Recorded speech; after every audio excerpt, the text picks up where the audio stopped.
Malaysia's Anwar becomes Prime Minister, ending decades-long wait.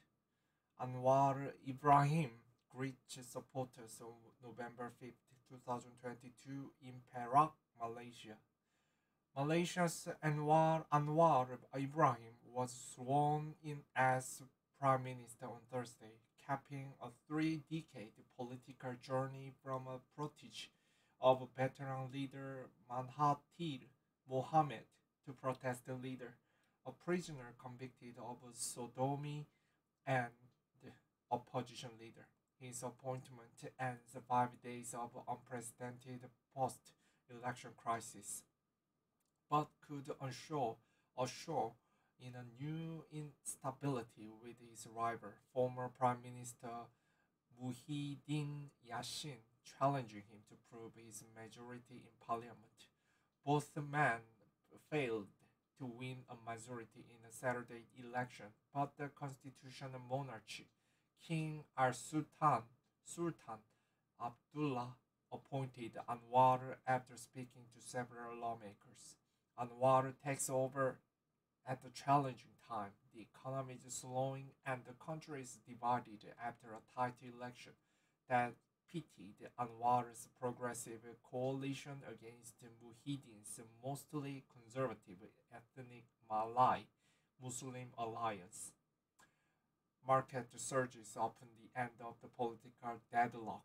The ringgit currency posted its best day in 2 weeks and the equities rose 3%. Mark Rudes reported the Malaysian election for CNN in 2018. The 75-year-old Anwar has time and again been denied the premiership despite getting within striking distance over the years. He was the deputy prime minister in the 1990s and the official prime minister in waiting in 2018. In between, he spent nearly a decade in jail for sodomy and corruption in what he says were politically motivated charges aimed at ending his career. The uncertainty over the election threatened to prolong political instability in the Southeast Asian country, which has had three prime ministers in as many years, and the risk delaying policy decisions needed to foster economic recovery. Anwar was sworn in as Malaysia's prime minister on Thursday, ending a political impasse. Malaysia's King Sultan Abdullah Sultan Ahmad Shah appointed Anwar after consulting as lawmakers.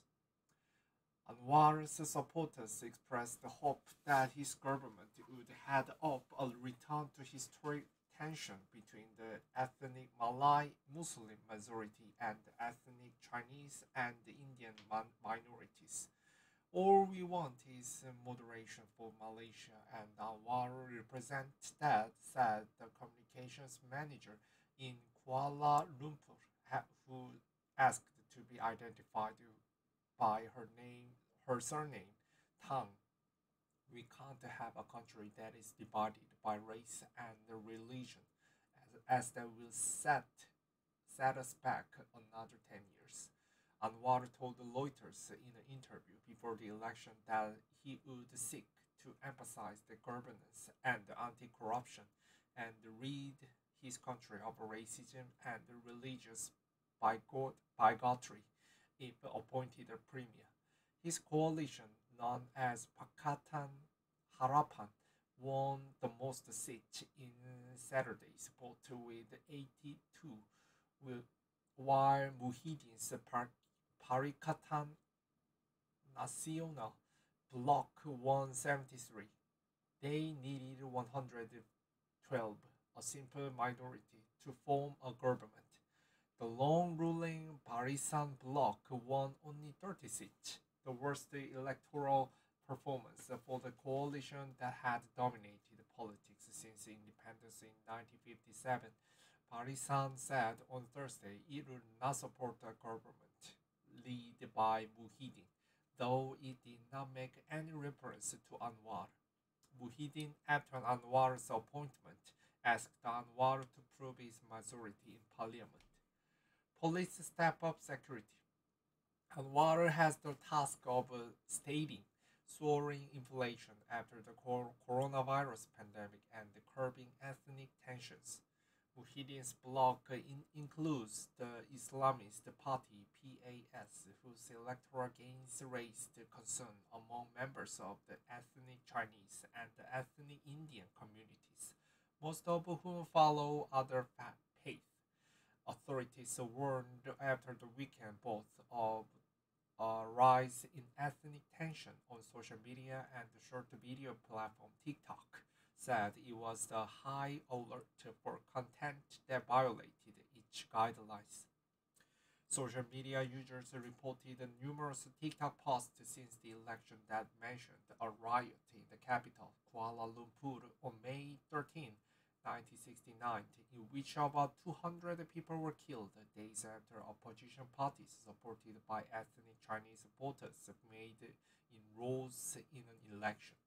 Police told the social media users to refrain from provocative posts and said they were setting up 24-hour checkpoints on roads throughout the country to ensure public peace and safety.